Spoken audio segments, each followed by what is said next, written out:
How's it going, everyone? I picked up a Fenix GL6. It's a weapons light from a manufacturer that I'm already familiar with. I have a few of their handheld flashlights and I can attest to their durability. So very, very durable. I love those lights. So when I saw that they had a weapon light, I was impressed. I'm like, wow, I didn't know they made that, so I bought it. I currently don't have a gun that specifically needs a weapon light. The ones that I don't have one, I wasn't planning on putting a light on anyway. But I figured because I really like the brand, I'm going to go ahead and give it a try. This is what came with it. I just opened it up. I haven't had a chance to charge the battery. It does come with this little 700 milliamp battery. It is USB rechargeable. They do include the cord for that. I've only had this type of battery one time. It was a 5800 milliamp battery, I think, but it didn't last. It just wouldn't hold a charge. So I'm not sure if it has anything to do with this type of technology, or if it happens to be of like the six that I have that just happened to be the one bad uh, apple in the bunch.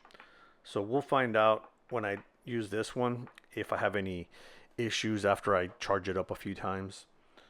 So it's a decent looking light. I mean, just aesthetics alone, I like how flat it is, very smooth. Again, I'm familiar with their quality. I've had no issues with any of their lights.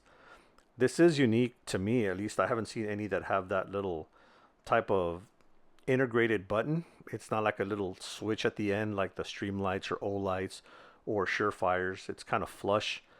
This is rubber, so it's not plastic. You can kind of see the difference in the texture, and it is very easy to press. It's got a very tactile feel to it. So although it's soft, you definitely feel the click.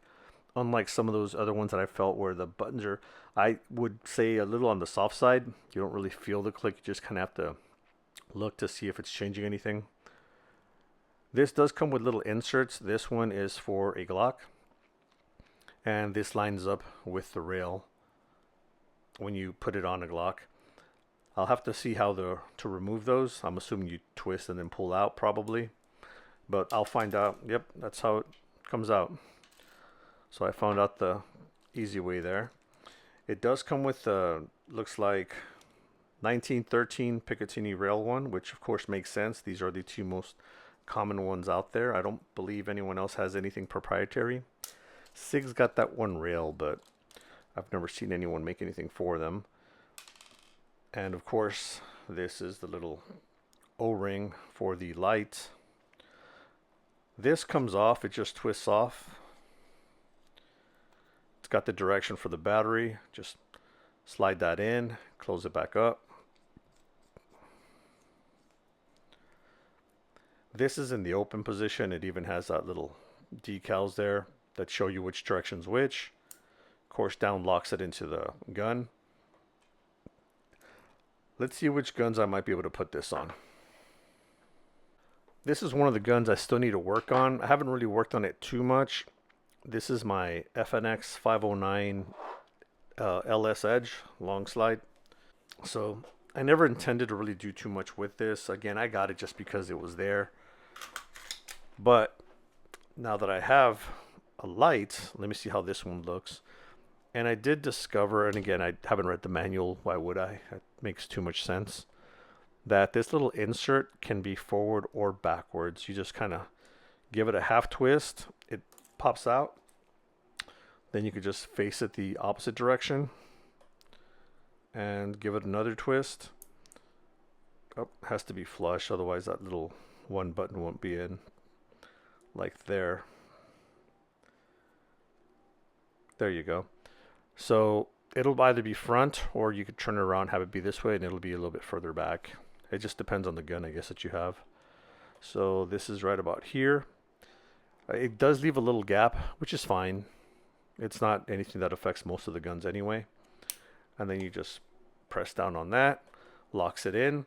This one has no play in it whatsoever. But that's the way this one would look with the light. Again, this is a long slide. This is definitely more of a range gun only. I mean, you could use it. Any gun you can use it for carry, but generally speaking, this is more of a range gun. But that's the way that looks. Kind of take mental note.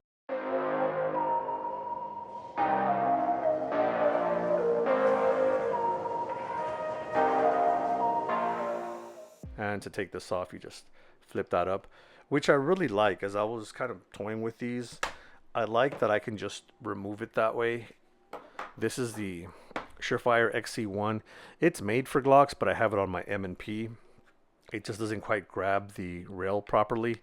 Kind of has like a slight tilt to it, but not enough that it doesn't hold, because I've shot this gun a lot. Same thing with the long DMNP 9L, and it's never come off. So it does work. It just kind of leaves a gap up front. I'm exaggerating it, but it kind of does that a little bit. But it works. I like this because it was small. At the time I bought this, all the other lights were like a lot bulkier like this, and they just weren't as good. This one has just a little bit of play, but that's my fault. When I was trying to get this XC1 to fit just a little bit nicer, I shaved some of that bottom smooth because it's got kind of a small little curve to it. But even then, even with that, this fits on it really nice. This is minimal play. So that's the way this would look. If this were to go further back, I think it'd look better, but that's not much of a gap. I did try turning that little piece around to see if it would be in a position where it'd be farther back, but it really doesn't. This would work. I'm not sure if it would look better without the comp, but in the end, I'm not really sold on it. I was hoping to like it more for this gun, because I'm like, that'd be awesome. I could put that on my M&P.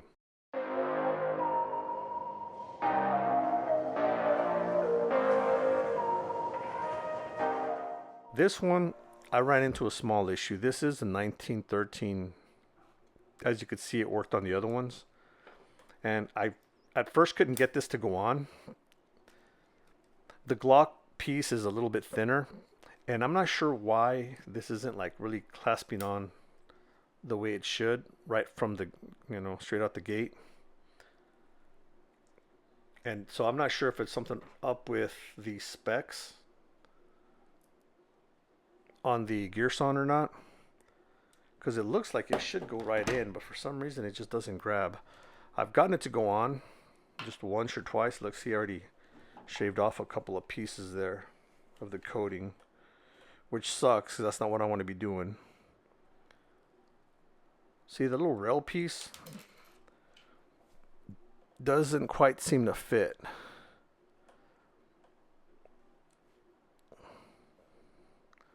Yeah, it's the little rail piece. It doesn't quite sink in. And it says 1913.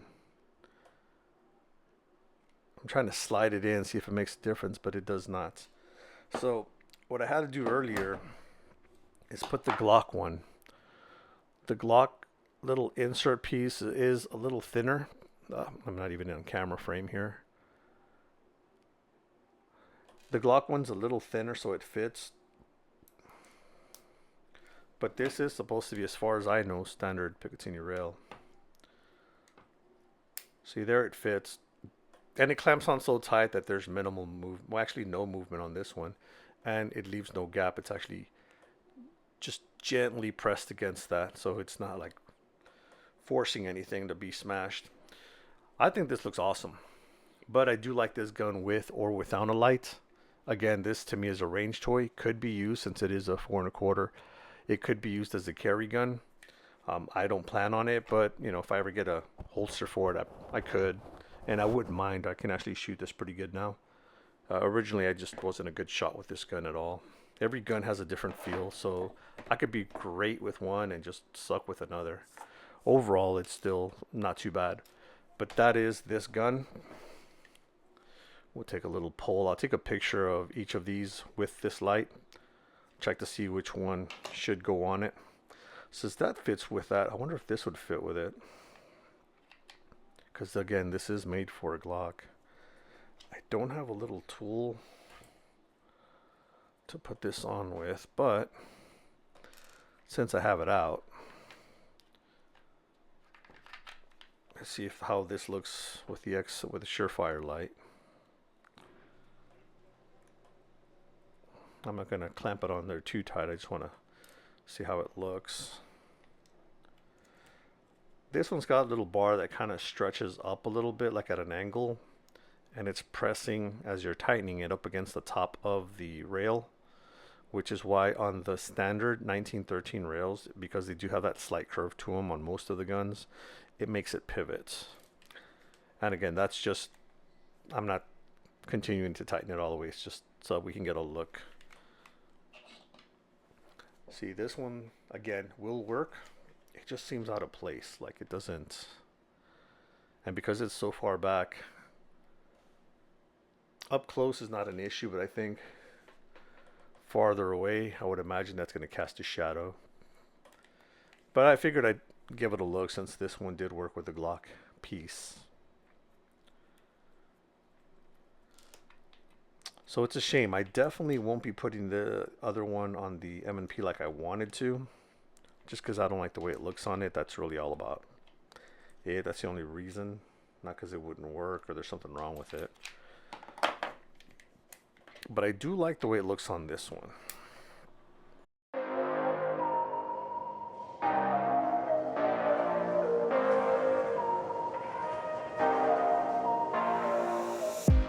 If anything, it'll help me hold the gun down, which is what I use my other lights for.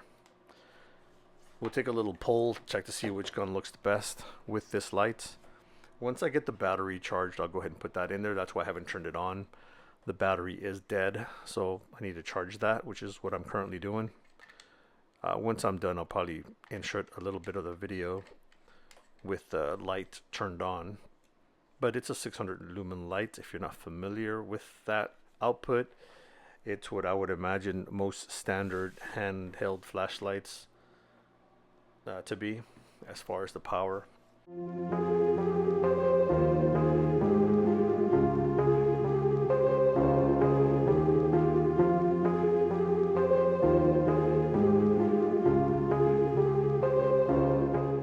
That's the Fenix GL6.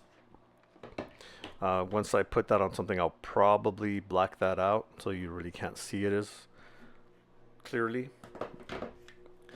So these are the options.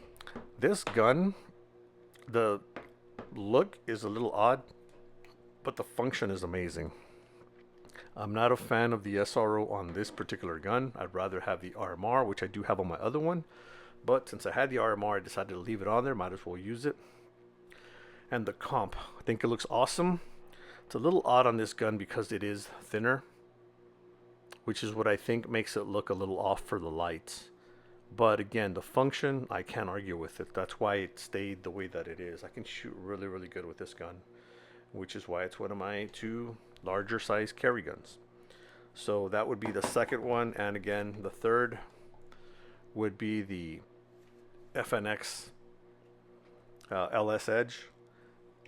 What makes this one a little different is the color. The color is like a metallic silver, metallic gray on top of the slide with a matte black frame, the grip frame. The light itself though is more of a silk satin type of finish on it, so I think it's just a contrast. Maybe it's not as noticeable on camera, but there is a contrast between the frame and the lights, which is exaggerated because the frame and the slide already have that contrast. All three will work. We'll just see which one I put that on. The other one I thought about putting this on is a newly acquired one, and that would be the Rhino. No need for a light.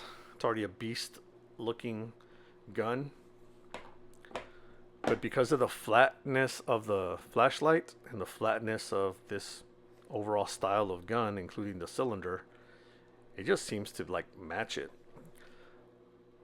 The one thing I don't like, which is one of the things I admire about the Rhino for the 40DS specifically, is that this rail and this overall look to me makes it look like the Rhino. Without that, I just don't see it the same, and the light would be covering that up. So we'll see. Let me know what you think, which of the guns, if any of these, should have that light on it.